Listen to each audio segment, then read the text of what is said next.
Pag sinabing hika o yung tinatawag din nating asthma, ibig sabihin may pamamaga sa airways ng ating lungs o baga. Dahil dito, kumakapal ang lining ng airways, kaya hindi gaanong nakakadaloy ang hangin. Ang resulta, nakakaramdam po tayo ng hirap sa paghinga at paninikip ng dibdib.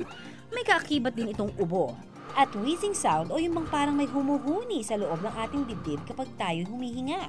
Itong hika ay hindi birong sakit. Dahil may mga namamatay sa hika, lalo kung ito ay mapabayaan. Pero ang maganda ay may mga paraan para ito'y maiwasan.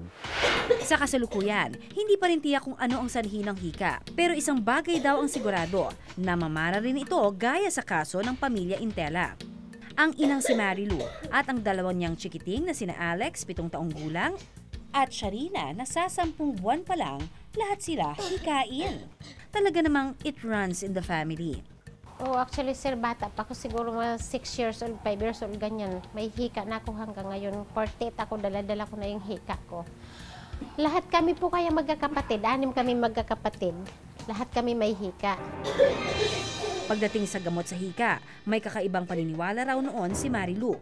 At sa malamang, guilty rin dyan ang ilan sa ating mga kapuso. Ang butiki daw kasi gamot yan sa hika.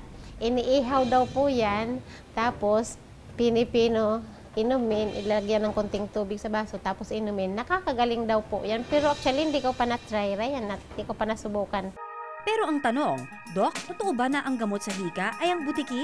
Hindi totoo. Sa paggagamot ng hika or pagkokontrol ng hika ay evidence-based. Pagbabasihan na pag-aaral na kung gagamit kami ng gamot ay talagang makatulong sa mga batang may problemang ganito. Kung tutuusin, hindi naman daw talaga nagagamot ang hika, pero maaari naman itong makontrol, gaya na lang sa paggamit ng nebulizer. Sa kaso nga ng pamilya Intela, nanghihingalo na rin ang kanilang nebulizer dahil nga nagsasalit-salitan sila sa paggamit nito.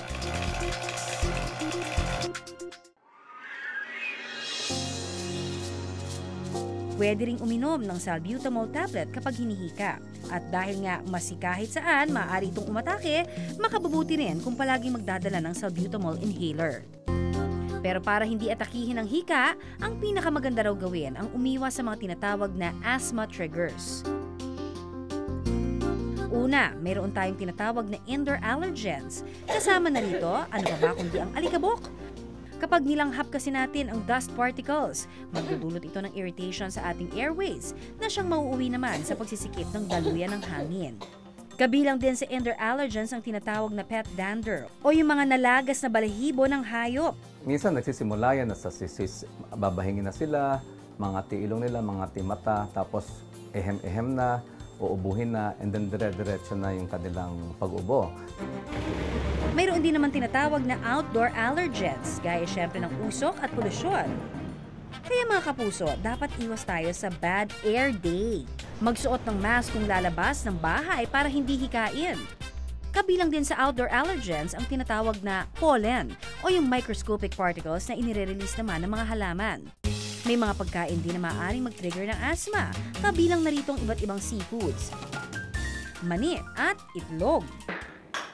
Ang tao kasi, of course, pag meron tayong in-intake at hindi natin kabe, yung re-release tayo ng mga chemicals sa katawan at yun ang pwedeng mag-trigger ng inflammatory reaction.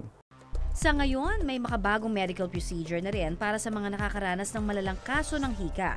Ang tawag dito, bronchial thermoplasty, kung saan may tube na pinapadaan sa bibig ng pasyente papunta sa kanyang baga. Ang tube na ito ay ang magde-deliver ng radio frequency energy dahilan para mag-contract o bumuka ang airways at bumalik sa normal ang daloy ng hangin. Pero sa ngayon, pinag-aaralan pa rin ang procedure na ito at hindi pa inirerekomenda ng lahat ng eksperto.